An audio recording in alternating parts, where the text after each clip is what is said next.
I'd like to entertain a motion to confirm the appointment of Frank Cook, 32 Division Street, to fill an unexpired term on the Council on Aging Board of Directors, term to expire February 2023. We have a second. Thank you. And before we do anything else, I'd like to invite Frank up. Thank you very much for coming. And I'm very glad that you're interested in serving the city now. Okay. Thank you. Thank you. Thank you for the invitation to be here tonight. It's good to be back in a place where I spent most of my Tuesday nights for 18 of the last 19 years, so it's, except that I'm standing instead of sitting, it seems like old times. But again, I know you have a lot on your agenda tonight. I know most of you do know me, so I wasn't sure if there were any questions. Mr. Waterman did ask me, I think it was 3 questions to kind of address, but I wasn't sure if anybody had any other questions first. Are there any questions? How long have you lived in Attleboro, Frank? How long have you been What is photosynthesis? What is an unfunded mandate? How long have you been in Attleboro? I was only busted. That's all right. No, I'm not a lifelong. Somebody asked me if I went to Attleboro High School. No, I did not. I was born in Boston and raised elsewhere. But I've been here since the early 80s. But good to see you again, Peter. Good to see you, Frank. Okay. One of the questions that Ty had asked me that he was interested were my thoughts on the Council on Aging. And I believe you probably all got the letter that the mayor had requested that I sent to him regarding my interest in serving on the board of directors. So since you all probably have that, that outlined a lot of my past involvement with the COA, both as a member of this honorable body as well as when I was teaching school. So again, I know you have a lot on your agenda tonight, so I'm not going to repeat a lot of that, obviously. But I can tell you from my past involvement with the Council on Aging, I have a lot of respect and express my personal thanks and support to the superb effort that Madeline McNeely, as a director of the COA, and her staff brings to the city. I think that while the seniors who utilize the COA are aware of the effort of Madeline and her staff, I have often wondered just how much the non-senior citizens of our community understand what it takes to provide those level of services that she has. For example, as you know, there is no funding for recreational activities in the city budget for the Council on Aging. So in order to support those programs, of course, Madeline has to spends a lot of time in writing grants and obtaining them. And if I remember correctly, late last year, her efforts have resulted in a little over $300,000 being brought in, which is phenomenal work, for the work of the director. But also as a department head, people that are in the former fire station there at the Larson Senior Center, she has to provide the oversight of all the maintenance of that building. And as some of you who I served with will remember, primarily when I was the finance chair and dealing with capital improvements as well as the budget, I stated it numerous times that when you look at the course of instruction that Madeline went through to get into the position she is in, I'm sure that she never took a course on boiler operation and maintenance. And yet that is one of the responsibilities that she has for that building. And I think that she has done an excellent job from my past experience with her in terms of outlining the capital improvement plan, the needs that are there. I think she's always been it's been a very honest presentation and a very accurate presentation of the needs of that building.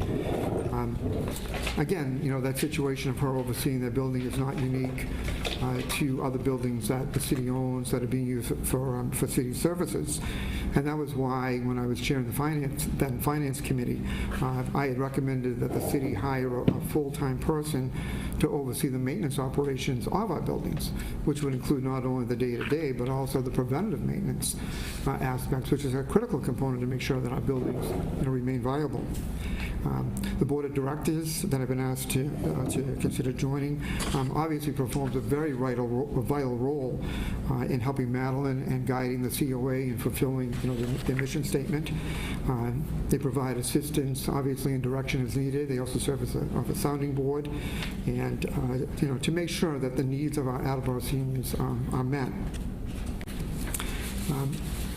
Another question that Mr. Waterman had asked me to address. He said he was interested in my thoughts about seniors. It's something that I've thought long and hard about, not since the recent days when you called me, but actually I can go back to my undergraduate years in college, when I was working on a history project in which I was going out and interviewing people who had participated in the First World War. There wasn't anybody alive, by the way, in the entire world that participated in the First World War. So I'm kind of dating myself by saying that, perhaps. But one of the things that I really came away from that particular project was not only a deeper understanding and appreciation of what people went through both on the home front and on the battlefront during World War I, but also some of the issues that seniors were facing. Some of these people, I remember that at one time they had a house. They no longer had a house. They're now sharing a room with somebody else, and they have half a closet, half a dresser of drawers, and a bed. And there are meals being provided for them and so forth. But I have to admit, I was a junior in college at the time, that I started wondering, like, what happened? How did these people end up losing their home? And when I, at that point, and looking forward to getting out of college and starting work, I had made a point of, to myself, trying to do what I could personally in terms of my financial planning to try to hopefully avoid that type of situation in the future. But I know that for many people, all of a sudden, they're there, and now they're faced with that reality. But from my study of history, and as many of you know, I taught history for a number of years, I believe that it's sad that today, senior citizens in our country, I'm not talking Attleboro, but in our country, I believe, are collectively undervalued and underappreciated. It's evident that they are subtly discriminated against when seeking full-time employment. Anybody who's over the age of 50 who tries to get another job has probably run into that very subtly. Yes, we have laws in the books that prevent that, but the reality is, the sad reality is that there are ways to get around that, so to speak. And sadly, a lot of seniors, if you're over the age of 50, you're viewed as being incapable of understanding the technology of today, for example. That if you're over the age of 50, and I know you're a senior when you hit 60, but people, I know, and I at one point experienced this myself right when I turned 50, of the subtle ways of saying that you're too old for the job. And in many cases, seniors are viewed as being very set in their ways, and they're not willing or able to change. And that's very sad. Sadly, employees miss out on some very good, or potential employers miss out on some very good potential employees, because a lot of the, from my experience, a lot of the people that I grew up with, other people I know who right now who are in their late 50s, early 60s trying to get a job and are having difficulty because of this, the way they're viewed. Employers are missing out on people who are have a very strong work ethic, and they have a lot of experience, that they can really bring. So again, from my past involvement with seniors, I am quite concerned about locally for us the impact that the debt exclusion that we passed a year ago will have on all of our seniors. Most, not if all of the seniors are living on a fixed income, and I wonder what the city is going to do to make sure and to be able to assist that these seniors don't lose their homes. Again, an issue that I started thinking about back in my 20s. Councilor Waterman had also asked me what sort of mission do I envision for the seniors in Attleboro. He said he was very interested in hearing that. And the vision I have for Attleboro is not just for our seniors, but it's for all the people. But in particular to the seniors, The vision that I have for Attleboro is that we are a community in which we are all recognized as having value. A recognition that we all have abilities and interests, which, when combined, will make Attleboro a stronger and a better place to live. I'm saddened by a lot of the divisiveness that I see in our country, some of which we've seen in our own community here. And it's really time to put an end to that and start working together. If we're going to fight, let's fight together. Seniors, however, do play a very critical role in our community. I think the knowledge and the experience that they have are gifts that we can really use in many, many different parts of the city that need to be shared. I think we need to encourage their involvement in terms of boards and commissions, and not just the Council on Aging Board, but a lot of other boards could use that expertise. We have people who are now seniors who worked in various industries at various levels of management, as well as hourly workers. They have a lot of information and knowledge that they can bring that could really help our community and with a lot of the challenges that we are facing. So we need, I think, to be able to figure out a way to not only help the seniors remain in their homes, but also how we can make sure they stay in our community. And I think we need as a city to work together to make that actually a reality. But anyways, I didn't mean to sermonize here, but many of you know me that I'm prone to do that. I've been working that. You've been working.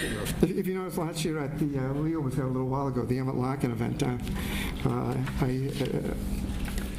many people were surprised that I spoke for such a short period of time so something I've been working on. Actually, I think sitting there for a number of years did it because somebody said to me that the reason that they wanted me to become council president would be so that the meetings would end sooner, as opposed to when I was sitting out here. So, anyway, but I want to thank Mr. Councilman Waterman for the kind invitation to be here tonight. And if any other questions come to you later, you know where I live. We have other questions. Okay. Yes. First of all, Frank, thank you for coming in, and obviously I'm very supportive and grateful for you volunteering for this position, and love hearing that you've been thinking about this since back in the undergraduate days. It was Gordon College, right? Yes. Awesome. No, and so I don't have any specific questions except to, while we happen to have you here, was wondering if there are specific tactical things that you think the Council on Aging should be asking of us on the council, or things that you would like to encourage the council to move forward with regards to being supportive of seniors and whatnot. Okay. I think that one of the things that I hear from seniors, even though I'm not on this council anymore, is what the impact of the debt exclusion will be.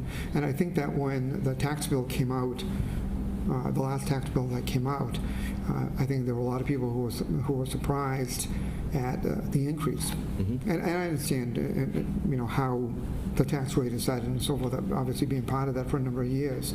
But I think that people were surprised by how much of an increase a lot of people had, and followed by the realization that that had nothing to do with the vote of the debt exclusion. That's something that's coming in the future. And I'll admit, I paused. I was surprised at how much my bill went up. And I had done nothing in my property, but I understand how it all works, certainly. But that's one of the concerns I have. I'm very concerned that when the debt exclusion starts to kick in, and we all know it's going to be, kind of like a pyramid, up and down. I'm concerned about the impact that we'll have, seeing what we just experienced. I think the other thing is that in terms of the council building itself, where I mentioned about having going back to what I said years ago on this board about, having somebody, full-time city employee who's overseeing. I mean, the schools have somebody very similar to that who does a wonderful job. And I worked, obviously, with that gentleman on a few occasions. But I have to admit that, when you look at, not only the Council on Aging, you look at the Recreation Center, and we have people who are supposed to be looking out for the seniors and looking out for the recreational needs. but we're also asking them to take time away from their job to troubleshoot their buildings and maintain them. You know, and again, I'm sure that Mr. Walsh never had a course on boiler operation either. You know, and yet that's one of the things that he has to oversee. Whereas if we had a person who was, and from some of the time that I spent in corporate, you know, working in the area of preventive maintenance and so forth, in a training capacity, I wasn't doing the job. But the importance of having somebody who knows the ins and outs of buildings and can make sure that preventative maintenance is being done as well as the ongoing maintenance. I think there are cost savings in the long run, you know, to the city. And again, I think I know how tight the budget is. I mean, I've sat there and went through it so many times. By the time I left the council, as opposed to when I started with Peter and I started the same day, Councilor Jackson was there the term before that, if I remember correctly. But there were items that, when you look at that budget, that now has $0 in a line item, were populated with figures back in 2000 and before that. You know, so when you have, you know, a program like the Council on Aging, in which, and I believe Madeline has communicated this previously, that you know, there's no line item, or there are no dollars in line items for recreational for the programs. That's all being done by grants. I think long range that could be problematic when you consider the growth of our senior population. You know, it's one of the fastest growing areas. You know, people are living longer. That need is going to only expand, and there is a limit. You know, I work with another nonprofit organization. I know how tough it is. Two nonprofits. I know how tough it is for them to get money. You know, a lot of the organizations are going away, so we can't always figure that we're going to have somebody who's an expert at grant writing being able to, you know, provide funding. So it's just something we need to think about. Perfect. Thank you so much. You're welcome. Please. Thank you. Frank, always good to see you. Thanks for coming down. I think there's something to be said when we have former councilors who continue to stay involved in the city, so thank you for the multiple things that you still do. I'm encouraged by a couple of things that you were talking about. One, the maintenance of the facility. Saturday we had Soup for Heat, and John Morley and Madeline and Gail Clark and I were down looking at that water heater at one point as someone was using all the hot water, keeping the dishes clean. Nice work, Ms. Conti. All day this guy was doing dishes. But I think that it's a very real problem that we're facing down there. So I think that your expertise and your knowledge to that will add, and I think that being able to work with Madeline, who just does an amazing job anyway, is just an added asset to the city. Really, where I'd like to see you really bring your expertise is in terms of some of those grants, because so much of what Madeline's able to do down there is grant funded. And, you know, I think that we've all been here when Madeline comes in front of us for budget, and, you know, there are times we leave that meeting with tears in our eyes because, you know, what she's able to do, and the fear of some of these grants drying up, it's a very real fear. So I think that you'd be an incredible asset to her there, just with your knowledge of the budget, your knowledge of grants and grant writing and what's available. The other thing I'd say is I think we're all in agreement with the seniors as it comes to the tax increase in the debt exclusion, and, you know, I'm glad to be working on the committee with Council Holmes, who's really doing a nice job and looking at all the options that we have in front of us. So, you know, it's certainly something that we're going to be continuing to look at, and I'll probably be calling you and picking your brain on a few things. So thank you again for volunteering. There you are. Yeah, I think that you know, when you look at the budget, I sometimes wonder how aware a lot of the citizens are about just how bare bones the budget, you know, really is. I mean, there are items that I mentioned going back to my first days on this board where there were money in those line items, but, you know, most departments are very short. A lot of the departments are short-staffed, you know, and I know there's always, like, you know, we want the budget to be cut. But the other part of it is we also have a growing population that's putting more and more, you know, demands for more and more services. And how do you pay for those services? You know, through the taxes. You know, so that makes it very, very difficult. You know, so you know, going forward, you know, these are some issues that we need to face. I think we're very fortunate. We have a lot of department heads who are really, you know, working very hard to try to come up with additional funding sources, being very creative in the way that they manage their budgets and so forth. But, you know, let's face it, I mean, to a certain extent, you can almost sit down and do the budget now for the next 6 years because there are so many fixed costs in there right now. You know, what's left to cut? Right. You know, supply lines or whatever. But But again, I wasn't able to make that event on Saturday due to previous plans, but I've been there in the past serving, like a lot of you, I'm sure, are doing that again, as seen in the picture there, with Vice President Parika. But again, in terms of Madeline and her staff, I don't know how many of you have reached out to her. I don't know how many of you have gone to the senior center and met with her, but I would strongly encourage you to get on, sit down with her, see what's going on, pick her brain, see what's going on with the rest of the staff. It's like the old saying about years ago, the Red Sox, they had a slogan that you probably remember, instead of just listening to the radio, being there was twice the fun. Well, go down to the senior center, it's twice the fun to actually see what they're doing down there and to be able to interact with them, as well as other departments too. I'm not singling them. So, Councilor Blair, you had a question. Thank you. Councilor Blair, All kidding aside, Frank, it's great to see you. likewise.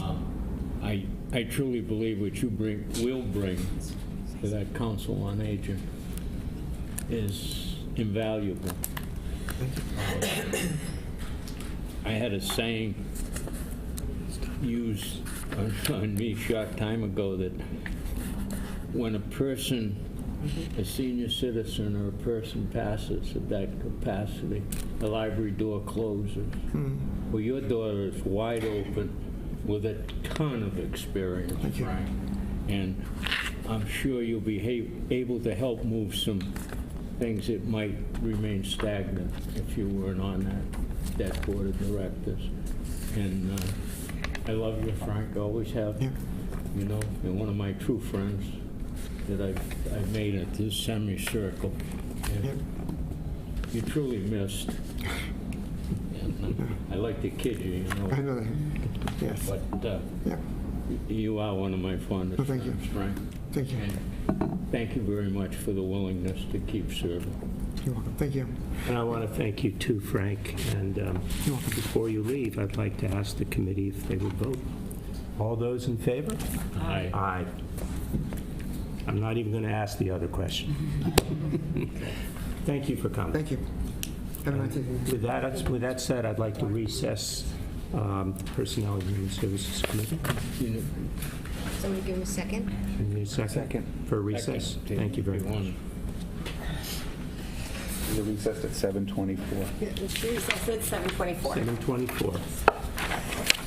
I call the committee meeting for transportation and traffic to order at 7:24. We're very excited this evening. I'm very excited this evening. We have a couple of guests here tonight who will, from SERPED, the Southeastern Regional Planning and Economic Development District, to give us their presentation that took place a couple weeks back, once in down at Coelho, once in North Attleboro, and it's about the Route 1 corridor from North Attleboro to, I would say, the Pawtucket line. So we have Paul Mission here with us this evening, and come on up. You can come to the podium.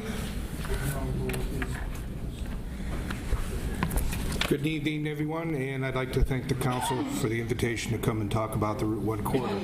My name is Paul Mission. I'm the Transportation Planning Manager with SERPED.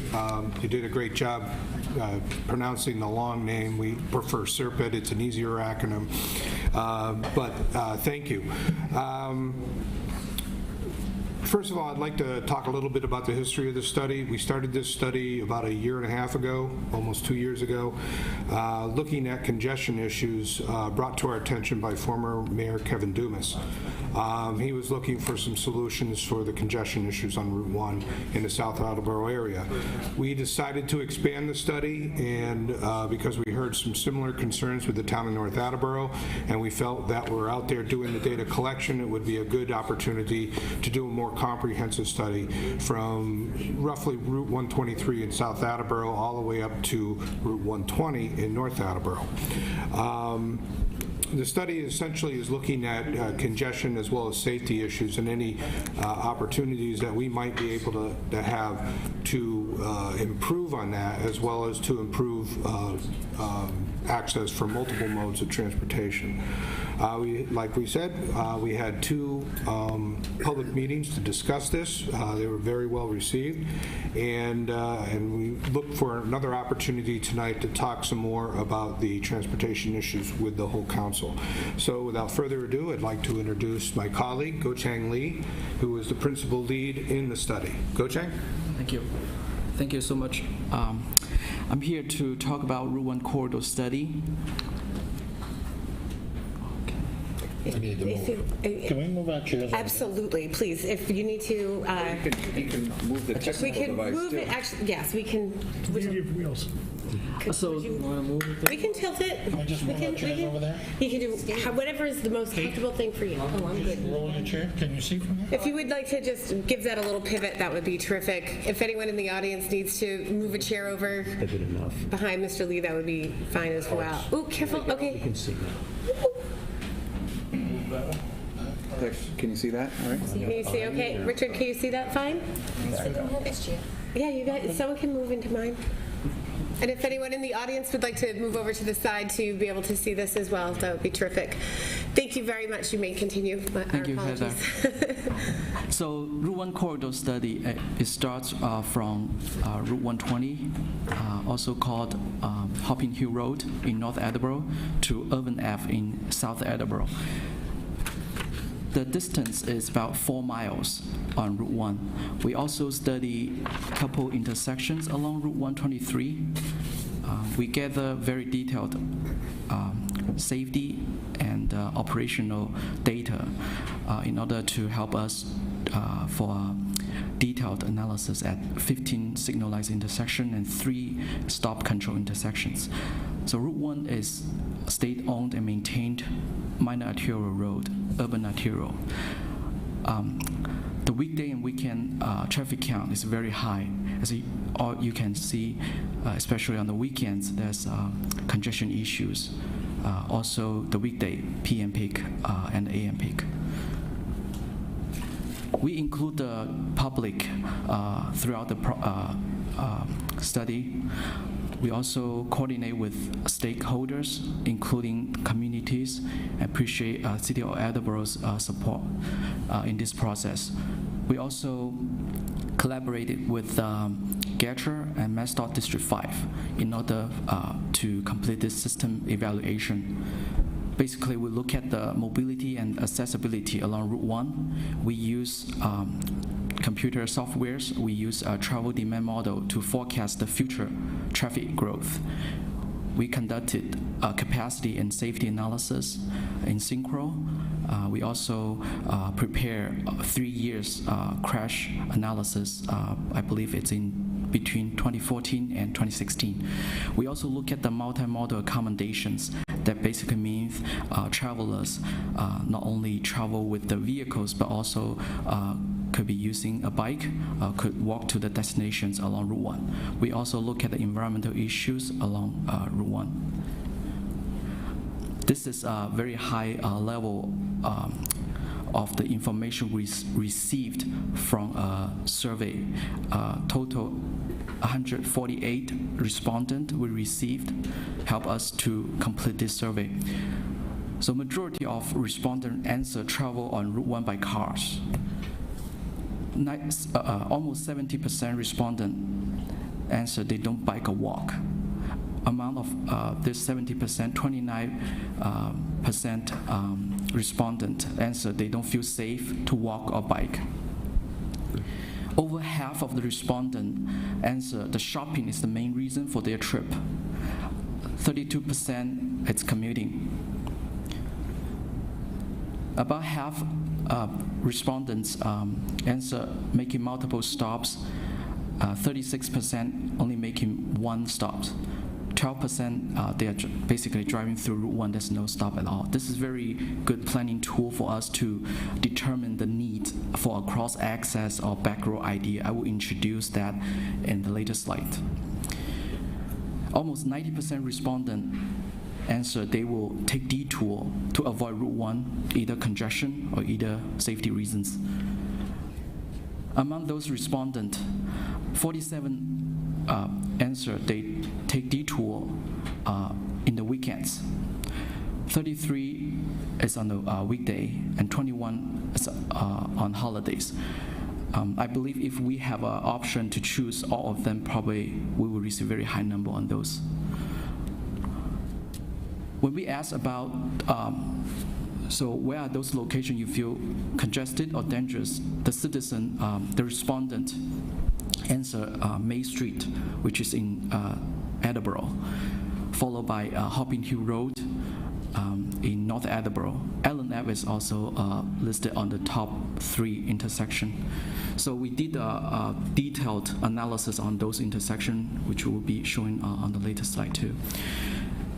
88% responder answered they would not consider taking bus on Route 1. We feel this is a good indicator that the public transit was not used adequately. Almost 60% respondent suggest additional lane could improve Route 1, resulting from adding the either turning movement capacity or through movement capacities. 27% suggest wider sidewalk, and 19% suggest bus shelter would be helpful to improve the congestion and safety along Route 1. We gathered 24-hour data throughout the whole week. That's what we found is weekend traffic volume along Route 1 is higher than the weekdays. The congestion really starts from approximately 10 a.m. to about 8 or 9, depends on which day we are talking.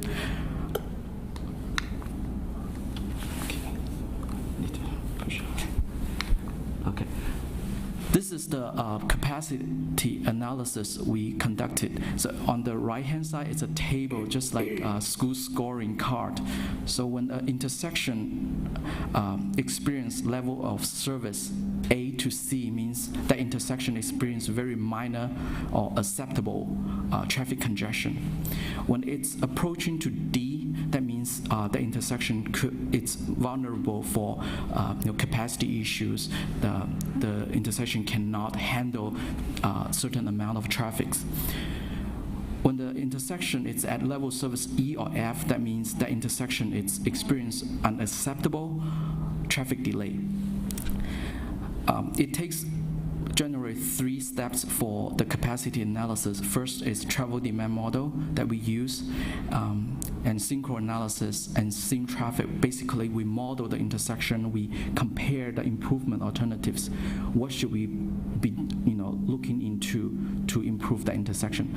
All this data was calibrated and validated with the real traffic count data, and also we referenced the Google traffic database. So this is showing the existing condition. So we talk about we have a congestion issue, but where they are. So in Attleboro, we identify 3 intersections. It's experiencing unacceptable traffic delay, including May Street at Route 123. That's a stop control intersection. Highland Ave at Route 1. The blue circle show the intersection in South Attleboro. Cumberland Ave, it's a little bit south the border, the town line. We included just for references because Cumberland on the east side is into Attleboro. We use the travel demand model to project what the condition look like in 2025, which is shorter term, about 7-8 years out. So 3 more intersections were added to the list of level service E or F, and also it's showing on the map.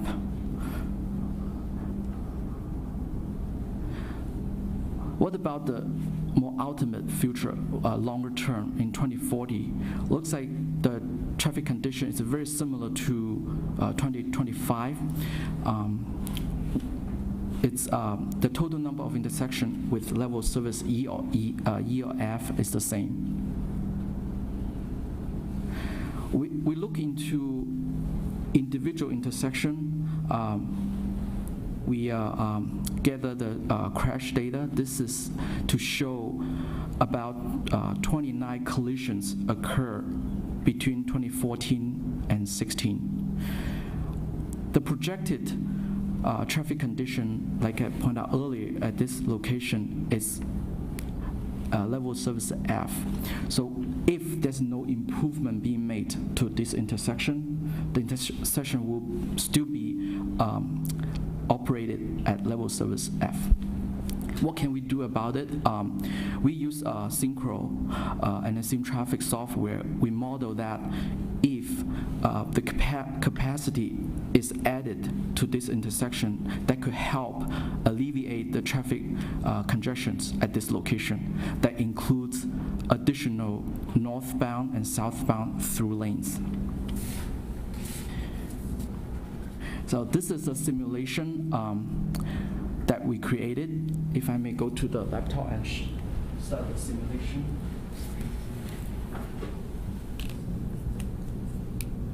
As you can see on the left hand, this is what currently operating. You can see traffic block here because there's a little left turn capacity, as well as the through movement. You see the long queue that's replicating what's out there today. And this is under level service F.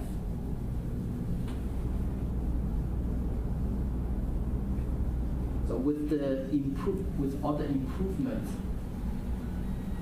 the traffic will be improved.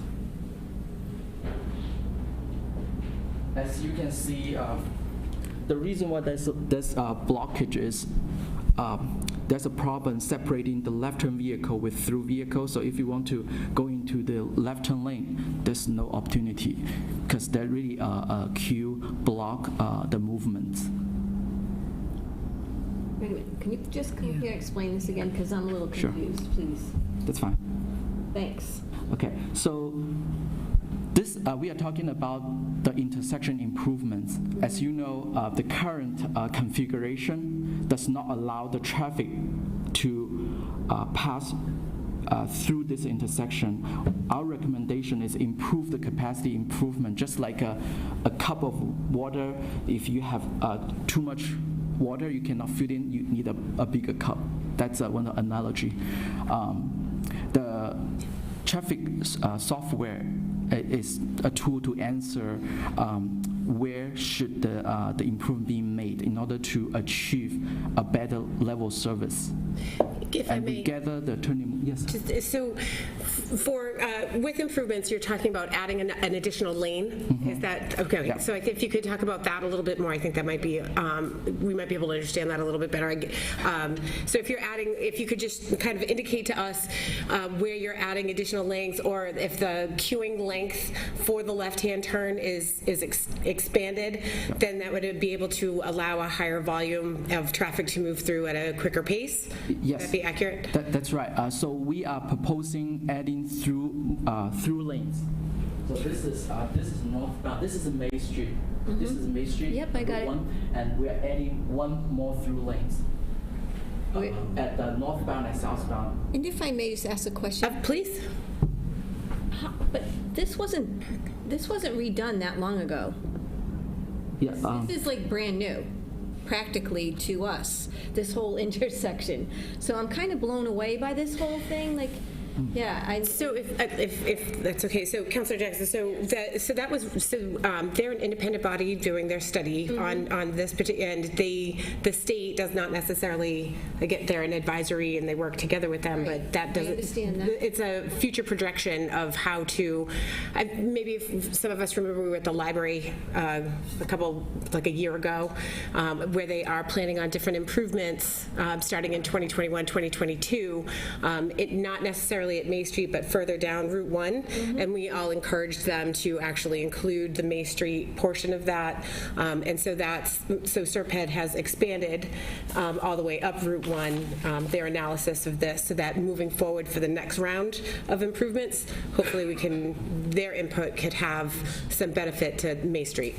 Would that be about accurate? Oh, that's right. So we have other engineer and planner went out there to do the field observation. There's no improvement being made to this intersection. That's why we, recognize this is a location that really needs some improvements. The existing data shows this intersection is operating at level service F. So basically, averagely, each traveler will experience more than a minute of delay, especially for the May Street travelers. Does that answer your question? For now. Okay. Thank you. We also suggest at this location provide the bicycle and pedestrian accommodation because currently there's not much being done on that side as well. Madam Chair? Yes, Mr. Conti? So I've seen these bicycle lanes come in on almost all new Serped developments. Is that because of a federal mandate? So the any transportation improvement, including the federal aid eligible roadway, it has to consider bike and ped. And I can explain that a little bit later on in the slide why multimodal transportation planning, bike and ped, is important in the future. That the benefits not only reducing the travel delay, but also help greenhouse gas emissions. So it's better for the environment and better for the traffic delay. So you're banking It is on required to higher consider bicycle traffic in the future? Yeah, Right now, you'd have to be insane to drive a bicycle on Route 1. we acknowledge the safety, especially Route 1 is a highly traveled and high-speed roadway. A separate bike lane or on-road bike lane is definitely not our recommendation. So we provide a recommendation that separate the bicycle from the roadways. It's called a multi-use path. Also, some professionals call shared use path. It's the same thing. Basically, it's a wide sidewalk. It helps not only pedestrians walking, you also accommodate the bicycle users, all ages, multiple purposes, shopping or recreational purposes. But I will introduce that in the later slide. Okay, just, excuse me. So if we could, I know we're going to have a bunch of questions. If we could maybe hold on to some of those while we're moving along here, because I'm sure some of your questions will be answered in future slides. Continue. Thank you. Another intersection we look at is Route 1A and Route 1 intersection. Existing condition is at acceptable level service with 52 seconds, which is approaching the level service E and F. As I mentioned earlier, it's very vulnerable for the traffic condition. It's about 15 collisions involve one motorcycle at this location. The projected condition without improvement is F. That's why we are looking into the improvement alternatives. One thing that we look at the turning movement southbound onto Route 1A connector, which is over 600 vehicle per hour. When that happens, when you have an excessive amount of turning movement, we usually recommend additional left turn. So imagine that you have 250 feet of storage lane.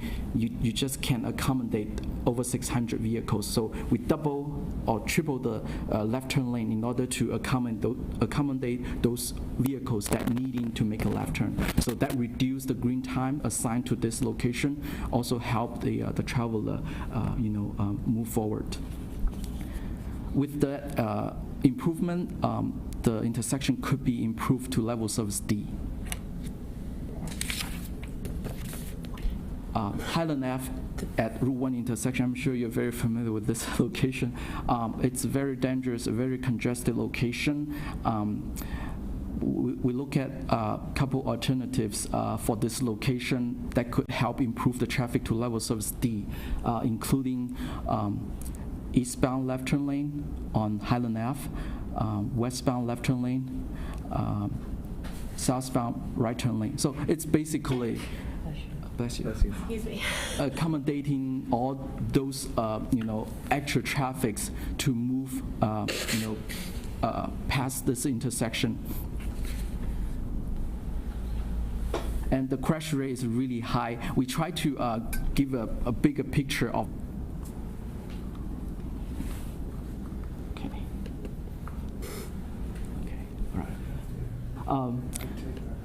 Just next to the intersection on the east side is Route 1A and Newport, also known as Highland Ave intersection.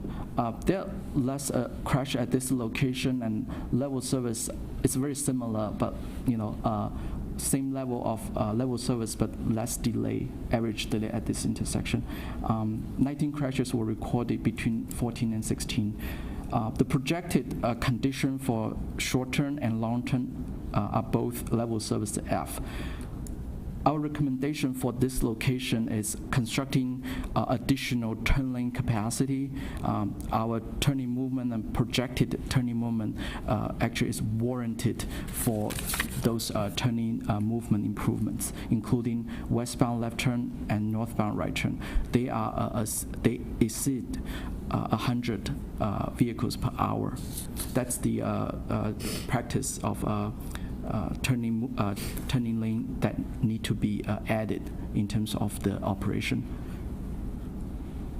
With the improvement being made, the intersection level service will be improved to D.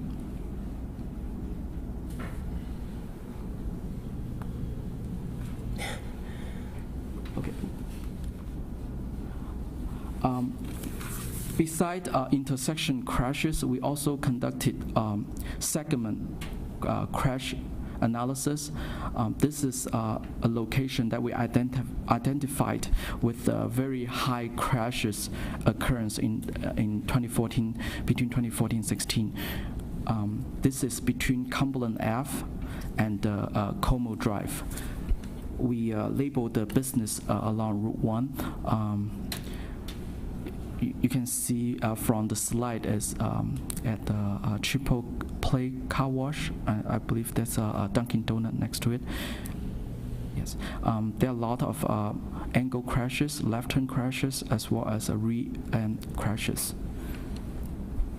A couple things to consider for improvement, including install a continuous race median, so that will help limit and better manage the left turns onto Route 1 or going into the business for those along Route 1.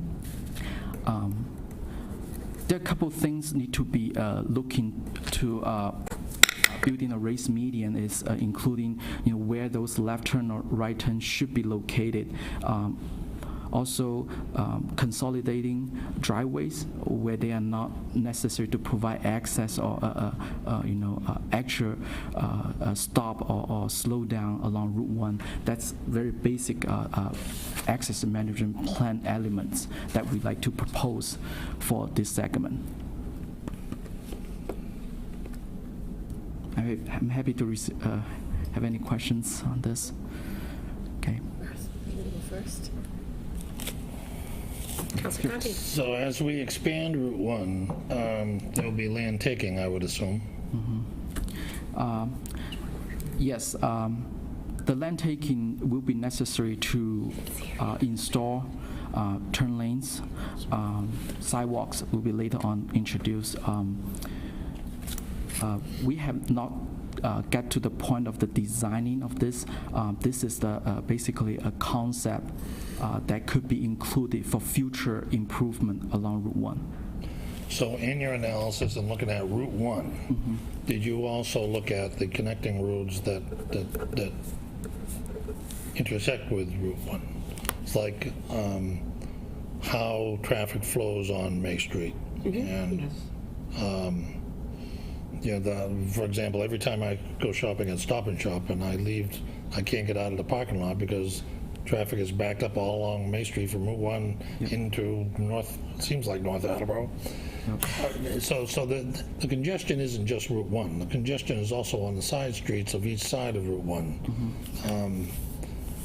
If I may, I think that you had some interesting data that I would love for you to highlight about how many cars pass over May Street and what the only access roads from North Attleboro to May Street are to Route 1. That was one of the things that was my biggest takeaway from your presentation a couple weeks ago. I think it's important for you to highlight that here this evening. I love this question personally, and throughout the public process and looking into the detail, we spend a lot of time on the bigger area of improvements for Route 1. That's a very good question. The side road issue, that's one of the access management plan techniques that I will introduce later on. Yes, we did look at those opportunities. Yes. Hold on. Councilor Dolan. Hi, can you just repeat, oh, you switched the slide. and then Councilor Waterman after. Do you mind just repeating what you said about, I know this area where you were talking about the car wash, you know, part of that is there's a hill. Yes. And a lot of people try to go across all the lanes to take a left, and, you know, you said about the median, which would be great. What did you say about the driveways? You said something about consolidating, or like, were you stating in a sense so people didn't have to come to a complete stop to go, in other words, just, is that what you were saying? Is that how I understood it? Yeah, first, the vertical profile at this location is bad. That caused the side distance issue. You can't see the car Right, and slowing they're down. fast. Yeah, and this is different from the road safety audit that MassDOT did, was including the Como Drive, but we have this data to show the driveways spacing. So. At this location, you have multiple driveways along Route 1, so traveler could do any right turn, left turn if they wanted. And end up in the wrong place Could be. if they did it too soon. So the access management plan, if used right, design it right, it's basically consolidating those unnecessary driveways, so reduce the number of access along Route 1. It's an effort that, you know, need the business owner, the community, you know, look into the opportunity. Like consolidating means close it. However, though, it's a term that you look at the needs, not only the mobility, like you travel along Route 1, but also you need to get to the business safely. Right. This is the idea that help the traveler better access to those business, right, but also maintain the they can go into the business. Okay, can I just follow up? Sure. That graphic you had with the smiley faces and the sad faces, is a D a sad face, or? It's orange sad face. The reason I ask is because a lot of your slides say after our improvements, it's a D. The best won't be. So does that mean it's just as good as it's going to get, no matter? Actually, level service D is not too bad. It's experienced some acceptable, but it's very vulnerable. But in this particular analysis, if they can achieve D, it's acceptable in terms of planning practice. So it's hard to improve the intersection to levels of A or B unless you have like maybe off-grade intersection, that type of thing. In planning purposes, level service A to B, it's very hard to achieve in terms of, you know, the cost, the really need of a level service. We still have some intersections with levels A or B, but those are more like less traveled intersections. If they can reach level service D, it's good. Okay. Yeah. I couldn't remember the slide, and, you know, a D to me isn't really great. Maybe I should make it. Councilor Dolan, I felt the same way. I'm like, as good as it's gonna be is a D. Well, I mean, that, you know, Right. like it was like, yeah, I agree. go with D, and I'm like, What would you Counselor, say if you get a thank D you. on your book? Right. that's what I'm Councilor thinking, really. Waterman, There isn't you're E in up. between. If I may add your comment to next slide, I think that would be part of our. Councilor Waterman does have a question, if we could. Yes, please. When you did this whole construction of the future here, were you taking into account how many more cars there might be by, say, 2030? All the way to 245. Our travel demand model is to serve that needs, like projecting the future traffic along Route 1. Another thing we consider is the developments, trip generation. So if you have a development, like retail development, what traffic will be increased at those intersections. We have include shops at Washington and shops on Mayfair. Those turning movement were added to our analysis. That's why we come up with the projection of the intersection operation. Okay. Hope I answer your question. Councilor Holmes? Thank you. I think what you're describing about the shared driveway is more like where Lowe's and Joann's Fabric, how it's all kind of hidden behind Route 1. So you're suggesting that if these businesses were to actually just have only one entrance point or one exit, it would cut down on so many people entering or trying to... Right. The main purpose is to reduce number of driveways.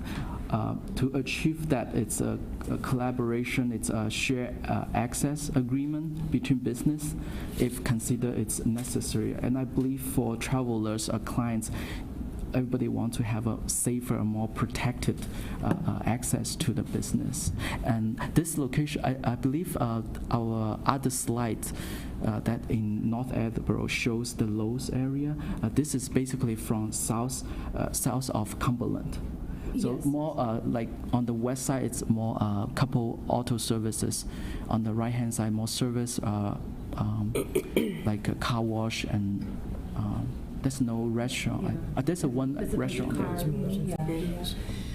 So to go off of what Councilor Jackson was saying, I guess, how did we get here if this is all fairly new development, and how are you working with the other agencies? I'm just worried that why this is kind of coming up now when this has been being developed recent. There are not many new development at this particular location. The other new development, I believe you referring to the development south of May Street, between May Street and Highland Ave. Is that correct? Well, I feel like even when I'm seeing Five Guys, I don't feel like that's been there very long. I mean, I think... You had a dealership there before. That's all fairly... It's fairly new. So Serped is here. This is a conceptual plan on how to move forward with Route 1 now that we have additional plazas and things like that. Again, it's working in conjunction with the plans that the state has moving forward. So when we had the meeting a few weeks back, you actually had surveys up for the residents in those areas to check off what they thought was the better plan and things like that. We have to. The only thing we can do currently with the circumstance as it is move forward. And they're here. They're a nonprofit organization who analyzes this data and then tries to get the state to kind of go along with what we want them to do. I'll get to you after Mr. Delisio. One second, I wasn't just one quick thing. Well, yes, and I do appreciate this information, and I don't want you to think that I'm not being appreciative. I think it's just more, we do want it to be, BC is what we like, not the D rating. I mean, and I'm just kind of, now we're 2 steps behind because of dealing with all these collisions and dealing with all this congestion. So just hoping for a solution. That's what we're hoping for too. It's ultimately the state of Massachusetts that has, and because it's state-owned roadway, it's ultimately the state of Massachusetts' decision as to how traffic is handled. We've had District 5 come out and do counts and try and realign the timing on the lights and different things like that. Again, Serped is a separate entity, and we're hoping that their expertise and their suggestions on this conceptual plan is something that the state of Massachusetts will latch onto, provided that I'm certain that you'll have our support for that, so that the next time that the library meeting comes around, we'll be there to voice our opinion with regards to that. Mr. Delisio. Thank you. I had the same concern that Councilor Conti brought up about the land takings. I think that's always a sensitive subject, so thank you for bringing that up. When we talk about the driveways, I think it's interesting to see, because as Councilor Blair was just alluding to, that some of these developments have been there, but they've been car dealerships or something else in the past, not, as Councilor Holmes was referring to, and rightfully so, these new Five Guys modes, things of that nature. But when we look at some of these driveways, I think when we just say with a broad brush, we need to consolidate them, I think we need to take a look at what they're used for, because I know when you go further down, some of those driveways may be used specifically or more for deliveries than just kind of cut-throughs, because I know when you're thinking about getting down to like Walmart and everything else, I mean, it's hard for some of those delivery trucks to make that turn. And the other question I have actually is, let's just use this one slide. You have 45 collisions there. If these improvements were actually in place, what impact would that have on those 45 collisions in terms of, do you see it decreasing them, and how much, and how would you actually determine that? Thank you so much, Heather. Very well explained earlier. Generally, improving the access along corridor like this will significantly reduce not only number of crashes, but the severity of the crashes, accident experience. But it also takes, education, enforcement. People have to follow the traffic rules, and in general, I cannot predict. That's not part of the study here. How many will be reduced, but in general, and there are a lot of good articles and literatures describing the improvement, the impact, and this is something that we feel worth of recommending could reduce the crash and the severity. And I can tell you that it will, and by how many percent is very hard to predict, but there's some general factors of the reduction of traffic crashes. Yeah. Okay. Councilor Reynolds, then President Cooper. So I think I just wanted to clarify to my fellow councilors, and correct me if I'm wrong here. I think what we're talking about when we're saying close off some of the entrances is those that are on Route 1, so that you have something that, like what happened at BJ's and Staples, so that now you can go from the BJ's, Staples into one parking lot and go over to Uno's and Stop and Shop with no longer getting on Route 1. So you're not on the traffic path. Mm-hmm. The same thing happened at Michael's, that area where Michael's is, and Fridays, and you can go up and go into Target. So you never have to leave there and be back on Route 1. So I think when we're talking about close off some of the exits, we're saying, okay, how can we do that? Go in one, get kind of behind all of these, and get into them separately, which takes a lot of traffic right off of Route 1. Is that that's exactly what you're absolutely right. That's correct. Called the super collector road ideas. Basically reduced the conflict that you could avoid going through Route 1. You can use the shared access. We had that survey that a lot of people actually make couple stops. That's the purpose of this, is you link your destination, not overuse Route 1. That's the idea. Very good. Very well said. Thank you. President Cooper? Thank you. I just want to, maybe I want to say, I might regret it after I say it, but the bottom line is we're listening to this gentleman, and these are all things for consideration. They're not saying they're doing any of this. Mm-hmm. It's consideration, and it took us however long it took us to get to this point for them to come before the council and give us this presentation. But I feel like we're trying to solution for a consideration at this point and getting into details about shared driveways and this and that when it's really just a consideration. And I don't want to cut off the rest of his presentation short because I selfishly want to hear about May Street. Mm-hmm. So I appreciate the questions and what we're doing, but I also think we're getting a little weedy. Yeah, agreed. In what the gentleman's presenting for consideration, not the solution. And quite frankly, at the end of the day, we don't decide who and where the curb cuts go. The state of Massachusetts does. We have input, and we can call and say we don't like this or we don't like that. But at the end of the day, they decide where they go. Thank you. That's exactly right. We are providing the concepts, for future consideration. Those are the good ways, good practice of access management plan. We also look at the Getcha bus route. 3 Getcha buses operate along Route 1. We have some ridership data, and currently the buses operate with a flag stop system. Basically, raise your hand and board and the lighting. Our recommendation is to build upon the existing bus network and continue promoting, encourage non-vehicle use along Route 1. We recommend a consideration of bus shelter and bus turnout. So to sum up with I provided earlier, so the general recommendation on Route 1 is at two different levels. One is intersection and corridor level. The signal system need to be maintained, improved based on the current traffic pattern. Optimization, coordination, adaptive traffic signal controls technology should be considered, should be looked at along Route 1. At intersection level, the geometric capacity need to be looked at. Additional left turn, right turn, through lane where they warranted. Improve the crosswalk pedestrian button. ADA design standards should be followed. So overall, the corridor layout, we propose 11 feet driving lane, which meets the road design standards.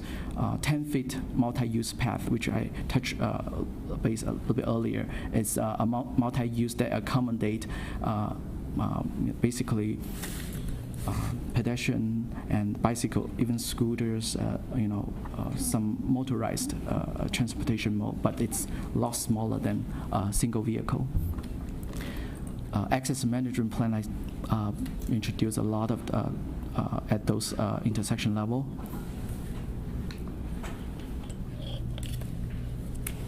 This is basically repeat those location, intersection location need or geometric improvement are warranted. So along Route 1, there are 3 intersections, including May Street, Route 1A, and Route 1, Highland Ave at Route 1. Along Route 123, we received that additional request to look at Route 123 because it has impact along Route 1. We also identified 3 locations that needs geometric improvements, including Highland Ave at Route 1A, May Street at Newport Ave, Newport Ave at West Street. All this information will be included in draft report. This is to show the cross-section. If we consider multi-use path, bus shelter, and the bus pull-out. As you can see on this slide, the cost of construction will increase by adding all other transportation modes and the transportation improvement and infrastructure. The benefit, the pros and cons, they at the same time. When we look at the cost and also the changes or the impact to the roadway, they are different. A lot of people are very interested in knowing the bus shelter and bus pull-out. It does require right away for accommodating the bus stop and the bus pull-out. But this is not. This should not be considered just one option. With the constraint of the roadway, this method should be considered, by looking into the mixture of those. For some location, the right-of-way is very limited. A one-side multi-use path is recommended.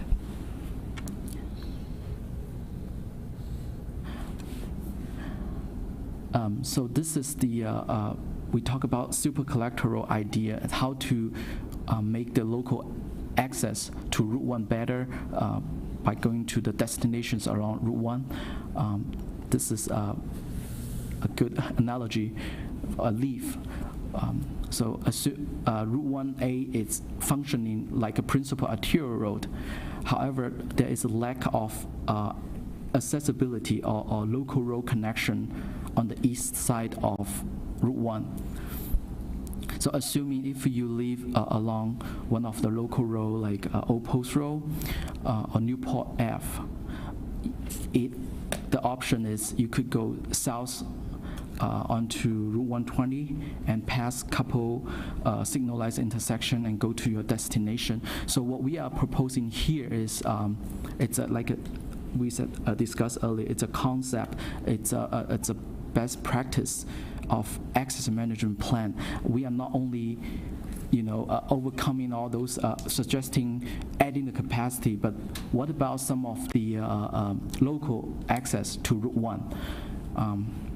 By doing this, by connecting couple connector road from Route 1 to east of Route 1 could be achieved by connecting Allen Ave, Cumberland Ave. We also look into one alternative is extending the Walmart entrance from Route 1 to Newport Ave. We look at some environmental layers. We identify using the layer. We identify it's on the wetland, so we try to realign the horizontal curve to avoid those areas. There is a opportunity connecting the Walmart entrance and Cumberland Ave, so to help the local access to those business. At the same time, there's also a greater opportunity for promoting bike and travel modes rather than using auto vehicle. So if I can jump in here, so one of the questions that I asked when we were at the other meeting is that Cumberland Ave in its current state isn't actually wide enough to accommodate two-way traffic. The width of the road currently is only like a width and a half. So while we're listening to the conversation that's taking place, we just need to make sure we're watching the first word that says conceptual. So that would be something that would be, again, it's a conceptual thought process, but the residents of Cumberland Ave don't have to worry about us opening up the end of Cumberland Ave tomorrow. So yeah, definitely. We did a survey along Cumberland as well. It's very narrow, no formalized curb. It's very rural. It's more residential road, and in order to be federal aid, eligible, it has to build with the design standards, which you require to have a standard width of the driving lane, bicycle accommodations, yes. Walking accommodation. This is only an idea, we like to include this into our draft, the plan, because we are responsible for looking at all alternatives, and this is a good practice for any consideration, it's right. Down the road. What I found interesting about this particular slide was that I'm so focused, and I think many of us are, on the congestion on May Street. I haven't gotten that mile-high view of the entire traffic pattern, where it never occurred to me that there is no outlet from Old Post Road until May Street to get to Route 1. Yes. So all that is everybody gets funneled down that way and then up over May Street. And I believe you had said that there are about 6,000 cars per day over May Street? That's correct. Thank you, Heather. So we use the travel demand model to project how many traffic will be using those new connectors. So averagely, so right now about 6,000 vehicles daily using May Street, and the travel model forecasts if Cumberland and May Street are both connected, are open, that will reduce number of vehicles traveling on May Street. But that has to also look at opening up Allen Ave, because you don't want to introduce all the traffic on Cumberland Ave. Sure. So we believe in that a better design, a better plan for those access, overall will increase, will improve Route 1. And the travel demand model projected that about 5,000 vehicles will be using Allen Ave and the Walmart extension. I know it's not in Attleboro area, but it's dynamic. But they're all connected. Exactly. Like the veins on the leaf, they're all connected. So. And then Route 1 will carry about 40,000 vehicles, but will be reduction with a approximate reduction of 10%. for all those local roads. That will serve the travelers on those neighborhoods, back roads. Thank you. Yeah, thank you. Any questions? I have. Oh, go ahead, Diane. Thank you. Thank you for saying that too, President Cooper. I think I understand a little bit more now what's happening. But now that we're talking about not state-owned roads, how does that fit into this? Because those are not. We would have, so Allen Ave is North Attleboro, so we wouldn't have really anything to do with anything like that. The state would have to come to us and ask us, and work with traffic study, work with Gary Arasian and things like that to have those kinds of things be implemented. Anyone else? Please. So the jurisdiction of those local roads, I believe all of them, the Walmart entrance is not there. It's just one of the options. Allen Ave is there, but it's a local road. It's not connected. As just like a Cumberland Ave, it's a local road. So Main Street is a federal aid eligible roadway. I believe it's also minor arterial road. Did you say it's federal aid? Yes. Okay, good. It's part of the federal road system. Road system. Yes. Okay, so that concludes my presentation. So what we are doing right now is present this to communities, and we also work with MassDOT, GETRA. We explain what we are proposing at this point. We do ask for your any comments, suggestions. Tonight's wonderful, so I heard from you, and I know your concern, and not only keeping this on the book, but also be the resource for our updating the draft report. Does anyone have any questions? Mr. Conti? So you're going to present this. There's going to be a lot of pushback from the neighborhoods as this goes forward, as you would expect. I'm sure it happens in all other projects that you've worked on too. That a lot of people who live on those side roads do not want to see the alleviation of the congestion on Route 1 and the businesses on Route forced into their neighborhoods, which is why North Attleboro decided to close Allen Avenue and Cumberland Avenue, which was a huge mistake. But Cumberland Avenue is Attleboro. When Cumberland Avenue was closed is when the problem at May Street started. And you're saying the same thing, is that if Cumberland Avenue is open, May Street gets alleviated. But my question is that going forward, when you present this to Mass Development, Mass DOT, you have the advantage of being engineer talking to engineer when you're talking to Mass DOT. When we go to a Mass DOT presentation and they present their material, we are lay people trying to communicate with engineers on what the issues are. I'm very happy that Serped has taken on this project and given it this level of detail to present it properly to Mass DOT, because we could never do that on our own. You are serving a very big function for this whole area, and I hope that the surrounding communities see that as well, because we just don't have the capacity to put into this project what you have put into this project. So I appreciate it. I want to thank you very much. And that concludes Thank you. President Cooper? Again, thank you for coming. I just have one question back to the GATRA bus thing. Did you consider the new development in North Attleboro where they're putting in the new bus terminal and that kind of thing in your bus? So part of our recommendation is improve the GETRA network.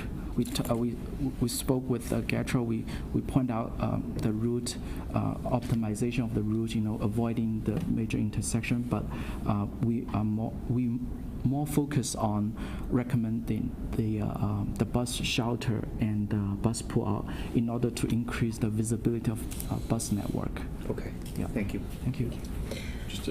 Mr. Kobus? Super quick question to clarify my understanding of some of these proposed ideas. When you talked about the computer models to look at the projections, and we talked about going from an F rating to a D rating, were those computer models looking at the entire system as a whole, or was it looking at a per intersection basis? And then the other question is, did the models include the back roads connections piece as part of that whole system? So to your questions, the travel demand model is showing the traffic increase along Route 1 resulting from the regional increase or decrease of households, employments. So it considered the regional traffic feeders.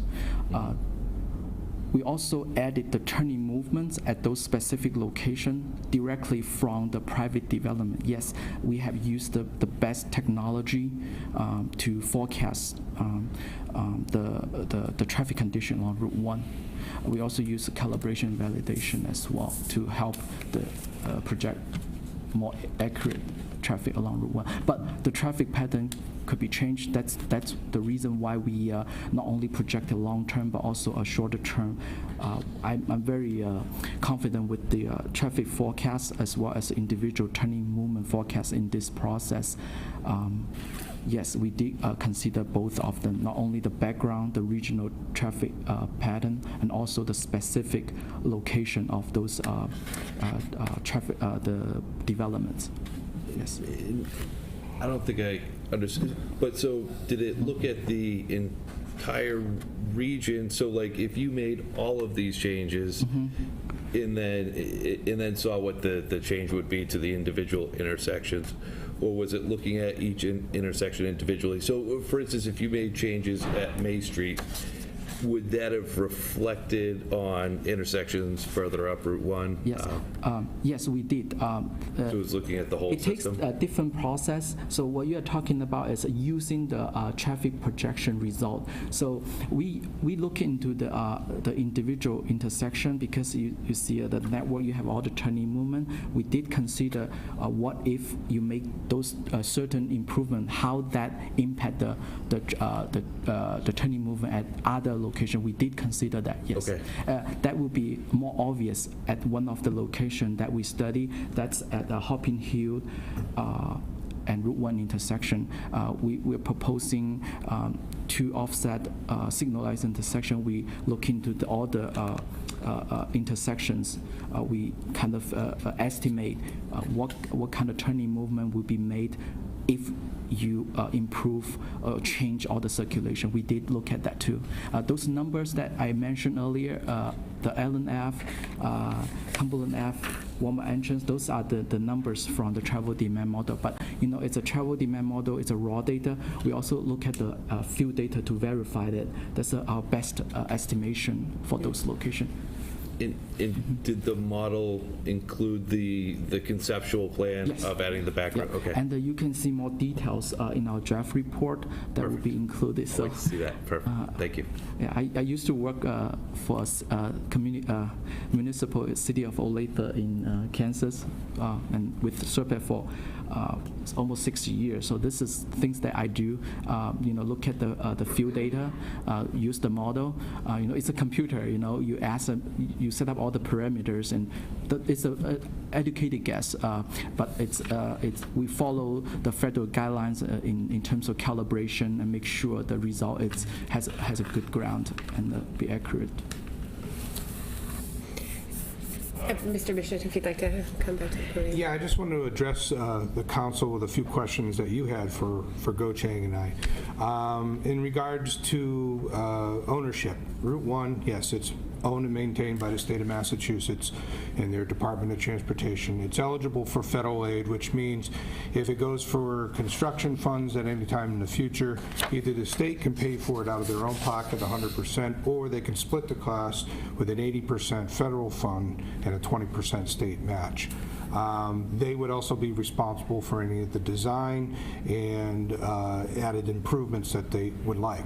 There was a question regarding bicycle paths and why are they being included as part of the process? It's a mandate from Federal Highway Administration that's passed on to the DOTs.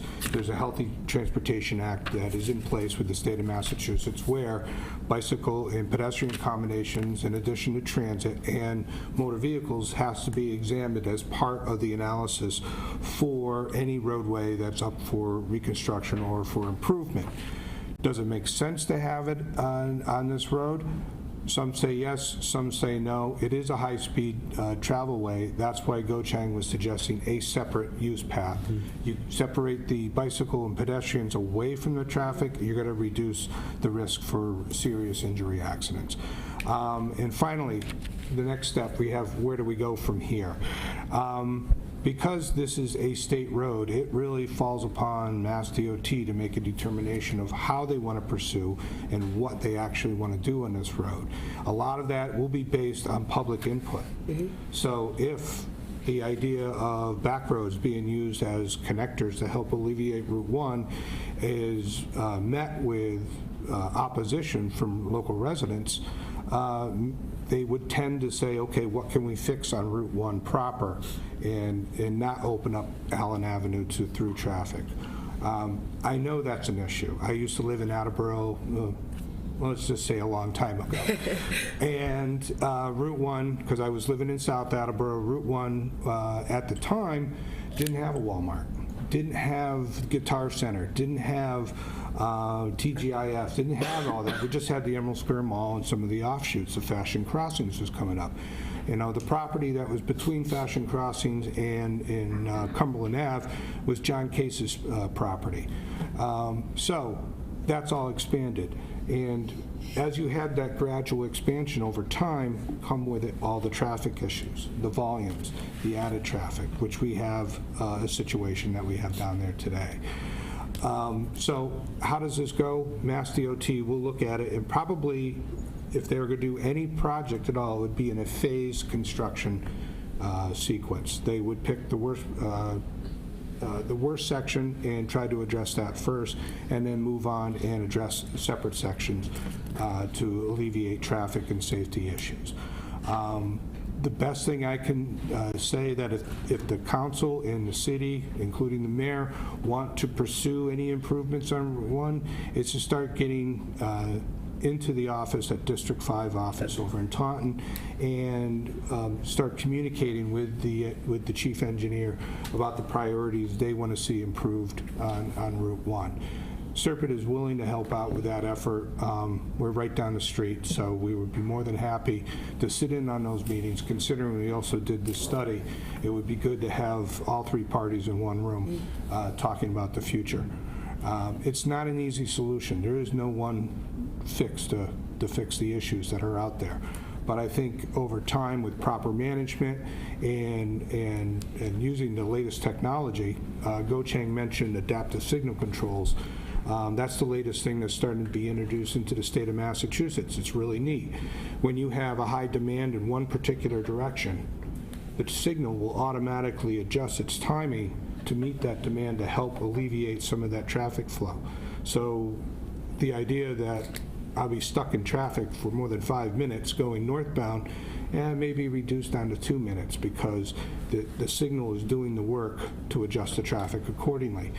So, I mean, these are ideas that Mass DOT are exploring and like to implement into these projects. So with that, I thank you. We thank you. Thank you. Took a lot of your time, but That's I okay. think Well, it was you know, a thorough- it's an important discussion for us to have. We, all of us, collectively get a lot of constituent concerns and complaints with regards to the traffic on the Route 1 corridor.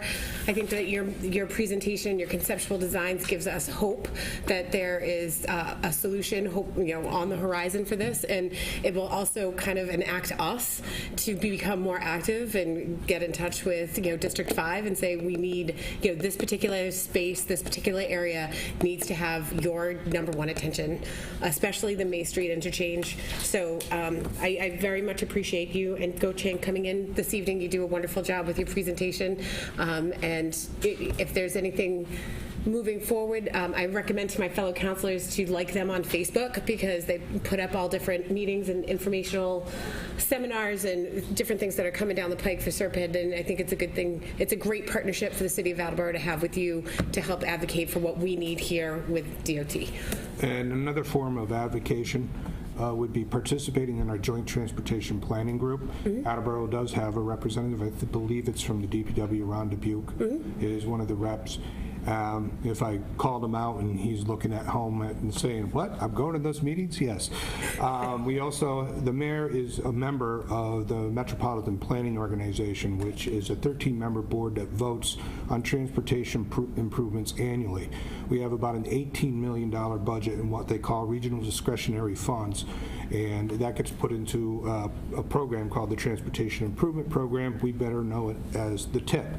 And every year, there's funds appropriated for roadway improvements for roads that are eligible, federal aid eligible roads that can receive improvement. The stipulation is it's an 80% federal with a 20% match from the state, and the community would be responsible for design and any land take. However, in this particular case, the city would be off the hook because it is a state-owned and maintained road. But participation in those committees also helps with the movement of projects because Mass DOT is at the table at those meetings as well. So I welcome any participation from the city as part of those committees. Thank you very much. Thank you. Thank you. Thank you. Would you like me to recess? If you have other stuff, yes. Yes. I entertain a motion to recess at 8:32. Can I have a second? Sarah, can I have a second? Thank you. All those in favor? Aye. Aye, thank you. And we are in recess. I would like to call property and claims to order at 8:32. And my first motion that I would like to read is, I move to enter into executive session to review any outstanding legal matters and claims against the city members of the municipal council, the city solicitor, and council administration, and I'm asking you to gather in the annex room. The committee will then return to open session following this executive session. So once again, I'm inviting all of the council members, the city solicitor, and the council administration. We'll meet in the annex room. Before that, I need to have a roll call vote of my committee members, so I would ask for a yay or a nay. Councilor Blair? Yes. Councilor Holmes? Yes. And myself, yes. Three yeas, so it needs to be seconded. It is seconded, passed. We did the passing first, so we're all set, and we're on our way into the annex room. Thank you. Sorry about that.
And I need Laura.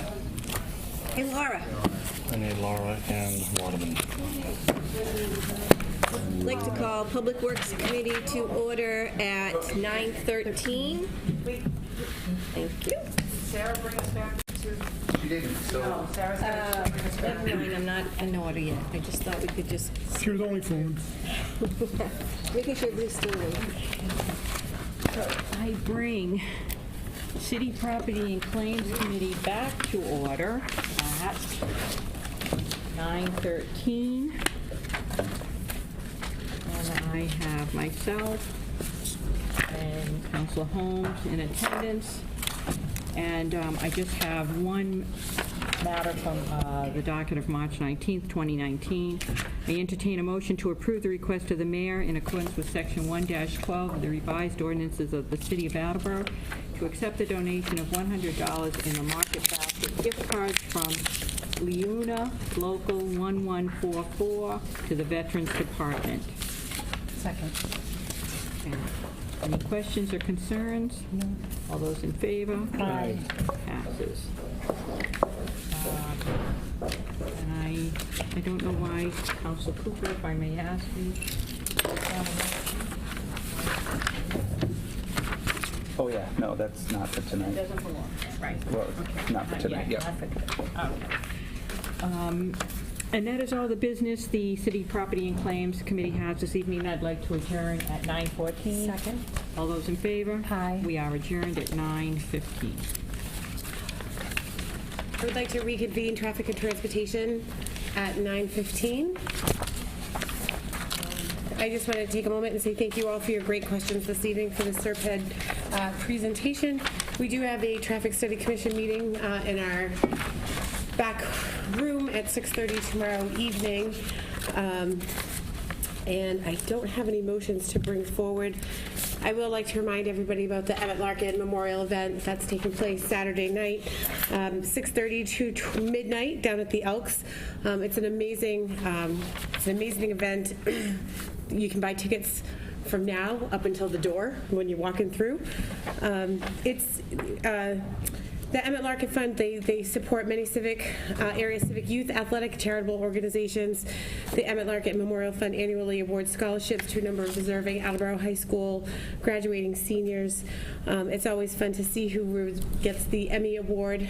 This year it's the Attleboro Area Golf Association for their commitment to our community and youth through the game of golf. Also Mike Mitchell for his generous contributions to our community. So I'll be there. I hope to see my fellow counselors there. Put on your green, come have some corned beef, and I look forward to seeing you all there. That concludes the business for transportation and traffic. I call for an adjournment at 9:16. Second. All those in favor? Aye. Aye. Thank you very much. We are adjourned at 9:16. You want to call yours back to order? Yes, I would like to call the Personnel and Human Services Committee back to order. I just have one motion. 9:16. I think that was 16.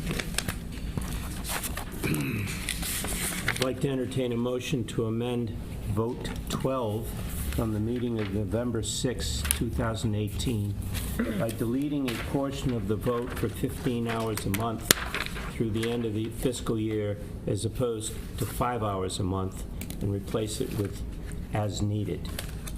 Now, this concerns Linda Alger and her ability to help us out in our office.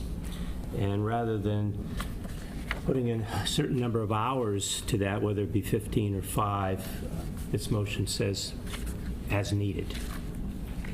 Can I entertain a second? Second. Thank you. Are there any questions regarding this? All right, all those in favor? Aye. Aye. Aye. Vote passes. And that concludes the business of the Personnel and Human Services Committee, which will call another meeting at the next appropriate time, concluding at 9:17. All in favor? All those in favor? Oh. All those in favor? Aye. Aye. I'd like to call Public Works Committee to order at 9:18 from the docket of March 19th, 2019. I entertain a motion to approve the request of the mayor to appropriate $1,213,763 and any other future grant amendments into Fund 3108, Chapter 90 projects for the purpose of funding Chapter 90 eligible projects as approved by the Massachusetts Department of Transportation, Mass DOT, and to allow the Public Works Department to expend fund and any other future grant amendments. Second? Thank you. As you know, we get Chapter 90 funding every year, and this is for fiscal year 2020. We just have to approve the apportionment, and I just got a copy of what the plans are to do with that, and I will actually make copies so you all have it, because it's a good list to look at. But also, along with that, they got the Community Development Block Grant of $50,000, and they're going to do a portion of Mulberry Street with that. Chapter 90 Open Projects Funds, they got $918,000. Chapter 90 Uncommitted Balance Funds was $269,162, and the sidewalk account, which is through the Planning Department, is $120,000. But the $1,218,115 is not available to us until July 15th. Any comments, questions? And I promise you I'll make copies of this and give this to you all before next week. All those in favor? Aye. Opposed? Thank you. Motion carries. My next one. I entertain a motion to approve the request of the mayor to appropriate $8,870 from account 1000-35900, undesignated fund balance free cash, general government, to account 1420100-548040, public works supplies equipment, regarding the needs for funds to purchase 2 walk-behind sidewalk sweepers. Second. Thank you.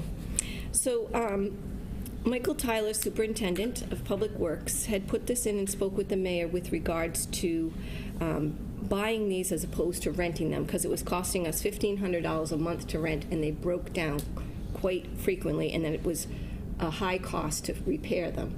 This way we own them, then we repair them if they break down. So it's a cost savings, and he had put this into his capital improvements also, along with all the rest of his public works equipment needs.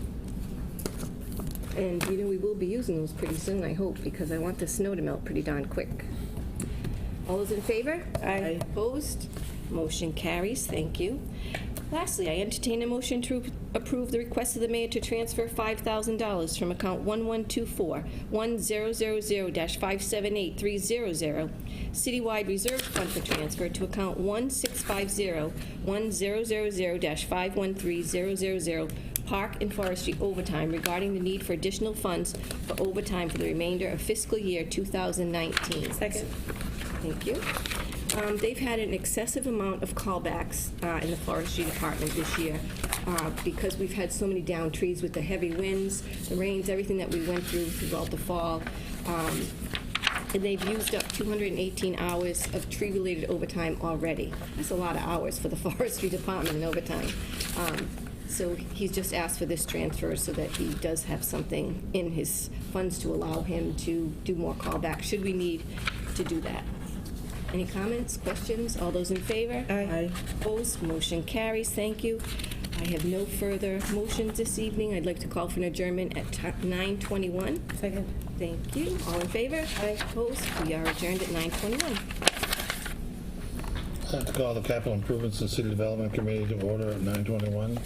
Sitting on the committee are Councilor Dolan and Councilor Waterman. I have one motion, two motions to discuss with you today. From the docket of March 19, 2019, I entertain a motion to rescind vote number 1 from the meeting March 5th, 2019, to hold a public hearing called for March 19, 2019, to review the capital improvement plan for 2020-2024. Second. Thank you, Councilor Dolan. So we can't have a public hearing without the plan and the story. If I'm reelected, well, we'll get into this later. I'm very frustrated, and we're going to talk about that after this vote. Is there any discussion about the striking of the motion? No.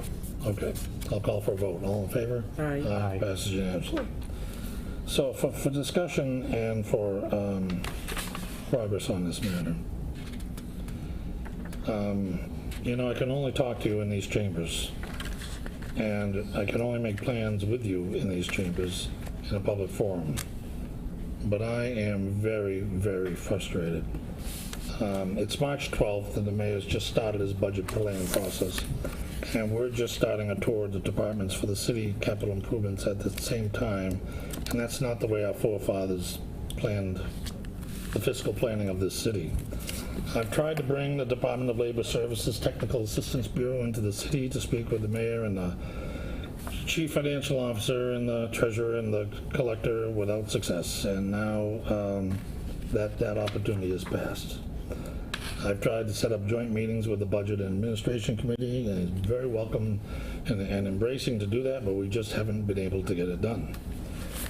I've been frustrated that there just seems to be no clear way to get a capital budget into our annual budget, and I'm determined to find a way.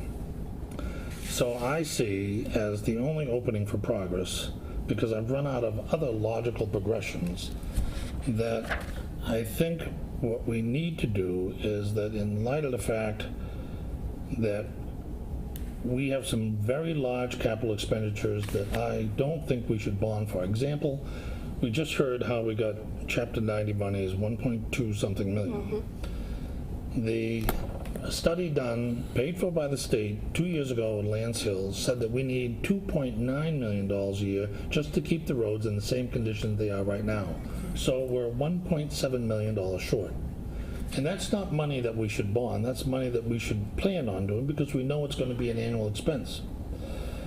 That's just an example of what I'm talking about. So what I'm proposing is that we call for a public meeting with the committee, Councilor Dolan, Councilor Waterman, myself, the city planner, and the mayor, to redevelop the capital improvement plan for 2020-2024, which will be delivered April 1st through April 16th this year. So we're going to see it in another 6 weeks.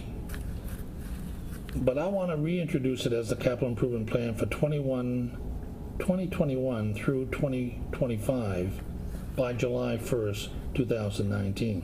So we take the plan that we're getting April 1st or April 16th, and through May and June to July, we update it to 2021 through 2025. We kind of skipped through a year in 3 months because since Mayor Kai Shang, we have not been able to get a capital improvement plan 6 months before the fiscal year. The reason why I picked this timetable is because government is slow, and that's not achievable. I don't believe that we will be able to get a revised 2021-2025 capital improvement plan done by July 1. I believe we'll be lucky to get it done by January 1, which is when it's supposed to be done. So I'm trying to force through a legislative action, through the committee, if you will support this idea, that we take the plan that we're getting, let's do the work that we need to do, and immediately after we're done the work that we do, let's get started on doing the work that we need to do for the following year. And even though not a lot of time has passed and not a lot of maturation in the capital, we'll be able to have a plan which is not very different from the plan that we had in 2020-2024. So if we did this, we would have a charter we would have a capital improvement plan that's dictated by the charter under section 6.3. And if we had this meeting, and it's going to be crazy. I mean, this is where the delay is going to start. I'm going to put into this motion that I'm about to make that we start this on April 26th. That we have the administrative assistant contact the schedule of the city planner, the schedule of the mayor, schedule of Council Dolan, schedule of Council Waterman, schedule of Councilor Conti, find a common date starting with April 26th and moving out beyond that, when we can meet in the mayor's conference room upstairs in a public meeting to discuss exactly this plan to leapfrog a year and get the capital improvement plan out on time. Do you have any questions? So I will put it in the form of a motion. Councilor? It's more of a, I applaud the approach you're taking. I think this is, I can't remember getting a capital improvements plan almost corresponding with when the budget book's going to be coming out. To me, that's a little scary because there's going to be a lot coming down in the budget. I appreciate the sentiments because I do want to have that joint meeting with both committees.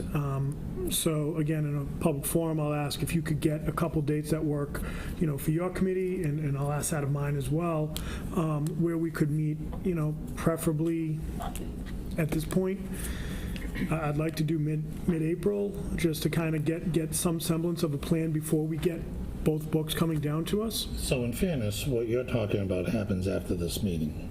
Because if at this meeting I can get the administration to agree to this plan, the next thing is that how do we get to that difficult point where our budget is 93% contractual, is focused on human services, and in comes capital improvements that say, no, we're taking $3 million, $5 million, $10 million out of a tight budget. Yep.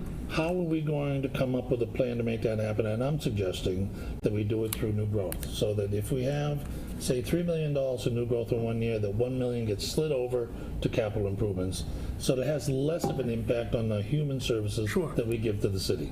So that comes later. What I need to do is get the first thing done before we do the second thing. And so at that time, I think the joint meetings between public budget administration and capital improvement and city development are definitely in order, because we're going to be fighting over the budget. Well, I think at that time, if I may, you're looking at probably July at the earliest for that meeting, in order for it to have any teeth. What I would have liked to have seen is potentially a meeting where our committees get together to kind of brainstorm what it is, so we have more of a plan and a joint plan as we head into budget, as we head into the deliverance of the CIP book. But, there's a lot. There's going to be a lot that goes into it, and it's not going to be solved in one meeting or two meetings. So the time that we're already waiting for the cherry sheets to be coming down from the state now, which we're expecting anytime soon. This is going to be challenged. This will be a challenge to get both done in the timely manner that's mandated. So It is a challenge, Counselor. But I'm not afraid of the challenge. Nor am I. For the 9 years that I've been a city councilor, and 16 years that Councilor Frank Cook was a city councilor, there has been no real development to try to come up with a plan to get a capital budget in the city of Attleboro. And I feel that this one small little step of getting the mayor and the city planner and my committee together in one room to say, no more. Now we're going to go with the charter so that we can figure out how we can get a capital budget built, because the needs have gotten so exorbitant. Agreed. Thank you.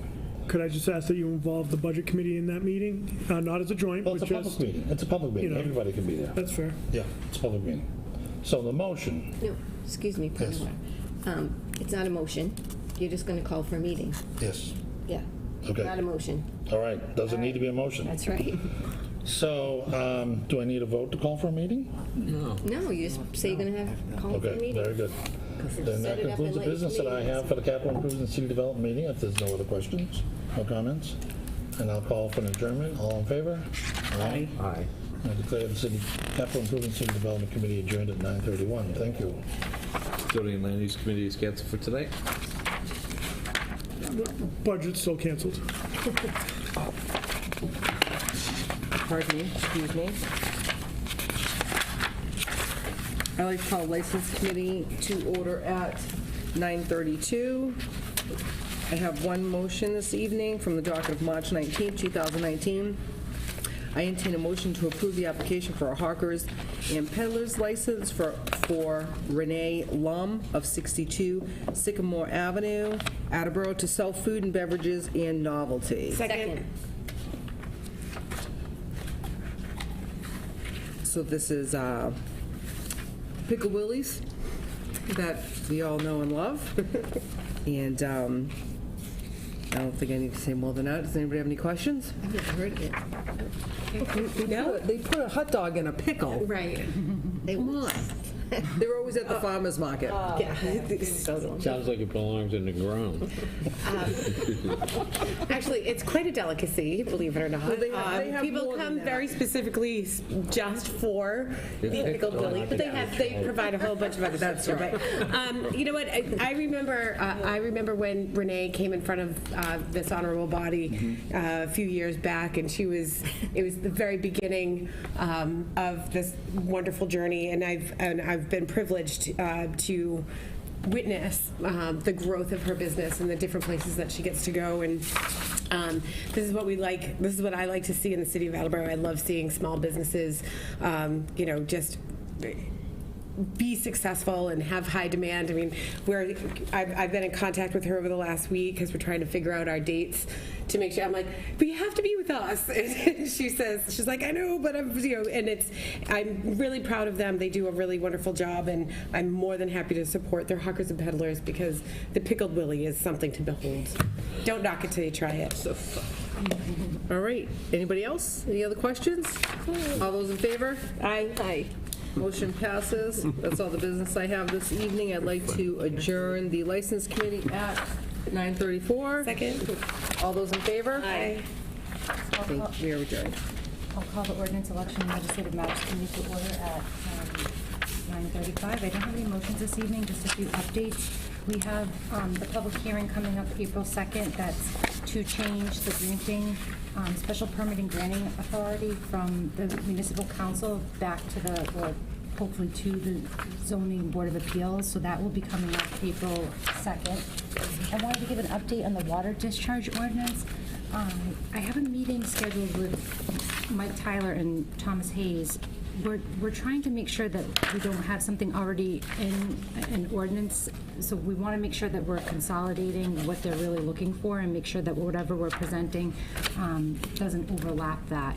There were some changes made from the one section, but it kind of really belonged in a separate section, so I'm connecting with the city solicitor as well to make sure that we're passing something that they're hoping for. And then also an update on the hunting ordinance, still waiting to connect with Fish and Wildlife. I feel like there's one gentleman, and we've been calling each other almost every day, and we keep missing each other, and we're waiting for the city solicitor to answer a few additional questions. So those are the updates that I have on that. And I will call for an adjournment. Diana, I just have a question before you adjourn. Thank you. When Mr. Tyler wrote this change in the ordinance, because of all the floodings that were going on in the street and people pumping their water in icy areas, he showed it to the mayor first. I don't know if you're aware of this or not. And then the mayor has already given it to the city solicitor before he sent it down to us. So you might be, just so you know, so she's actually already looked at it. Yes, so what happened is that he's changing in section 11, which is enforcement, but chapter 19 talks about water management. So, and I don't know if the city solicitor had even reviewed what we already have in the books. Gotcha. So I just want to make sure, and I think that we definitely, whatever the department heads need, we have to be supportive of, but I just want to make sure that we have the right language and it's in the right section. Sure. He changed it in the enforcement section, so this is where we would be talking about fees, not necessarily the not being able to discharge the water. So does that make sense? It does. Thank you. And I'm just one other thing. So I'm hoping that that's going to be wrapping up relatively soon, and we can make sure that we have that. It's becoming a big deal because, just as we've seen, I feel like we've had so much rain and snow, and I think that this is even bigger than just that one specific thing. So we're actually like reviewing everything just to make sure that we're touching. Great. Thank you. Very good. So I happen to see the exact same ordinance introduced into the city of Taunton, almost word for word. So I think that this is something that was kind of like going around from town to town to town because they all had the same problem. And it might have been something that was distributed, among their organization. And the need for it is tremendous. So however we get it resolved, great, before next year would be great. Oh, no, definitely. I'm working on it as quickly as possible. I know that I had talked, if you remember our capital improvement store at wastewater, when Tom talked about how he can pinpoint neighborhoods that are discharging water into our system. So Council Holmes is correct in the sense that we already have something on the books, and it might be 19, where you're not allowed to, you can't like have your sump pump and a hose running out to the street. You already can't do that. And I think, and I talked to Mike Tyler, it was a particular incident where this person had water flowing out to a street area and someone actually had an accident. So maybe enforcement was where he wants it, because he wants enforcement, but we already have it on the books that you're not allowed to discharge water into the street, period, if you remember. So I had talked to Council Holmes about it just because I remembered my...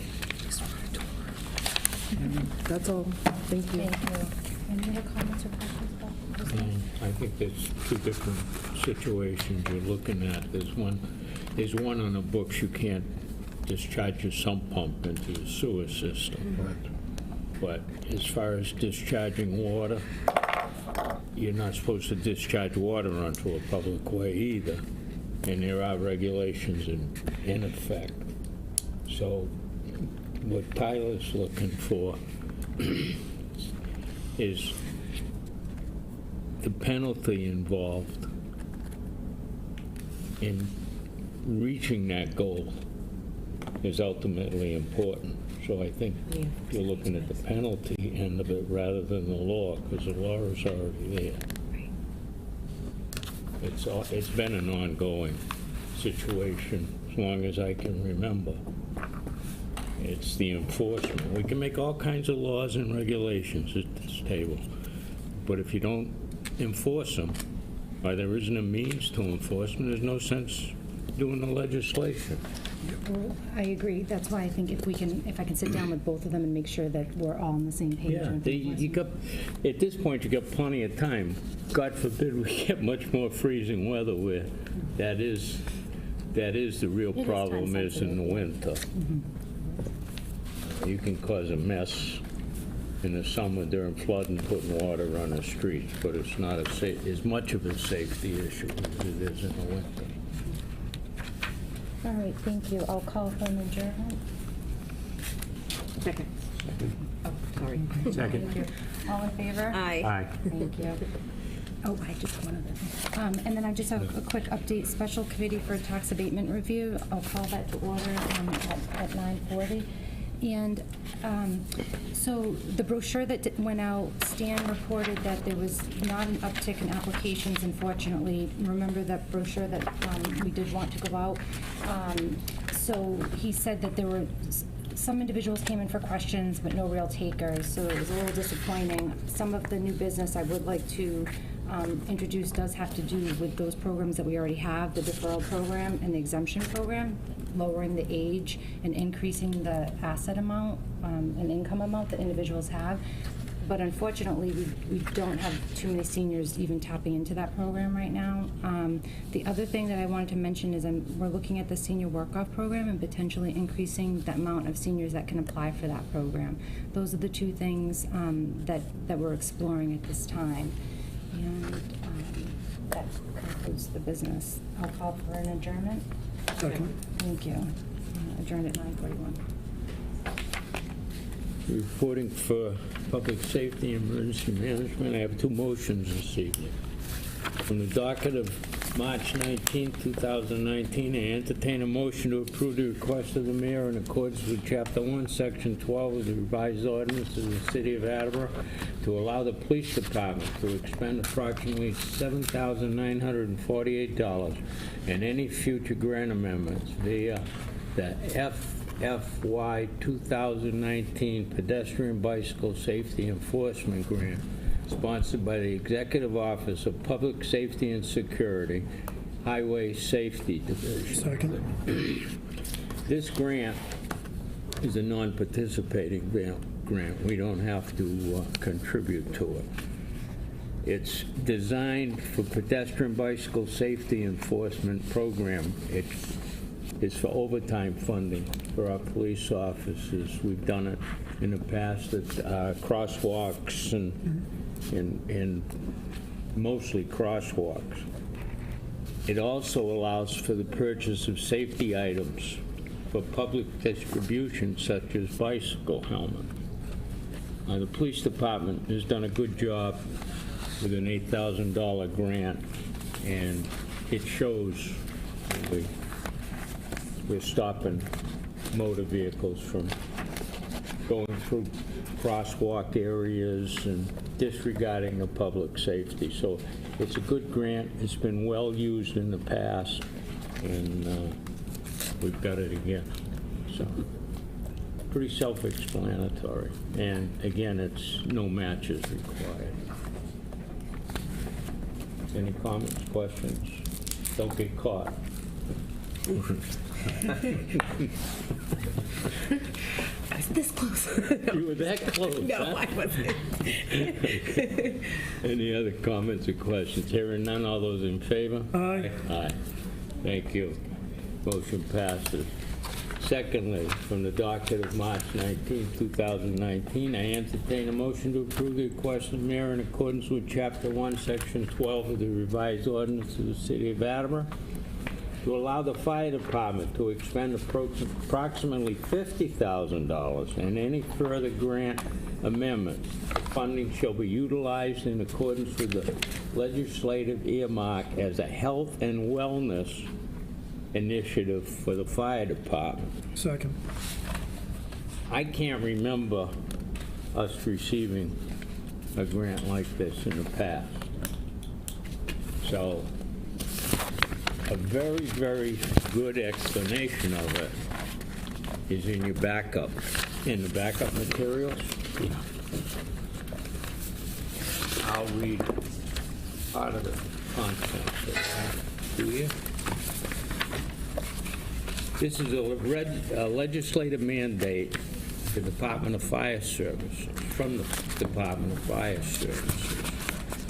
The funds shall be utilized to provide physical fitness, equipment, cancer screening for the firefighters, programs to assist firefighters with physical and physiological traits associated with the profession, cancer, heart disease, PTSD, and other health and wellness-related activities and equipment.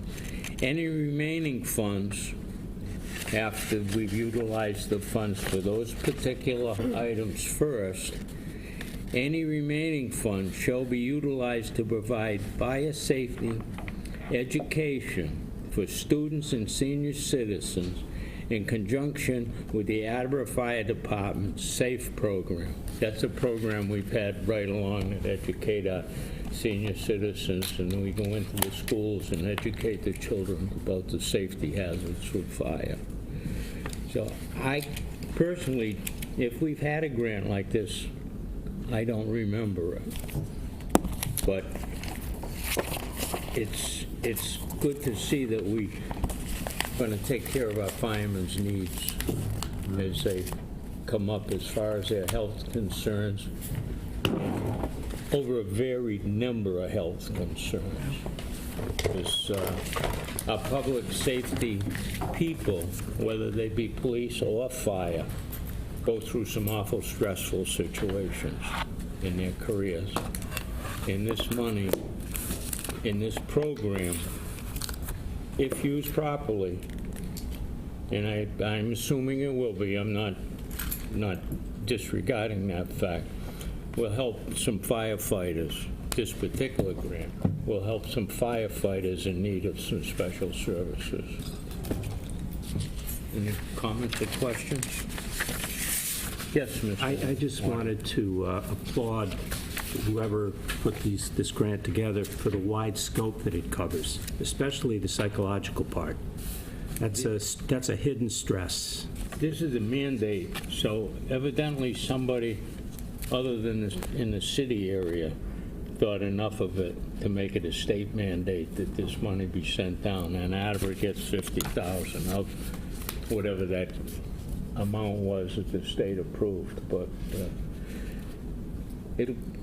it's money going to the right areas for the right reasons, It's very stressful to be in public safety today, whether you be a fireman or a policeman. You don't pick up the newspaper or listen to a news report that there hasn't been a shooting on the police department involved, bad fires. We had a fireman die recently in a fire. And this money is well proportioned, well purposed, and going to an area where it's needed. I thank the people in the state that pushed it forward, myself, Mr. Waterman. Any other questions or comments? Hearing none, all those in favor? Aye. Aye. Motion passes. I have no other business this evening. Call for an adjournment at 9:48. Second. All in favor? Aye. We are done.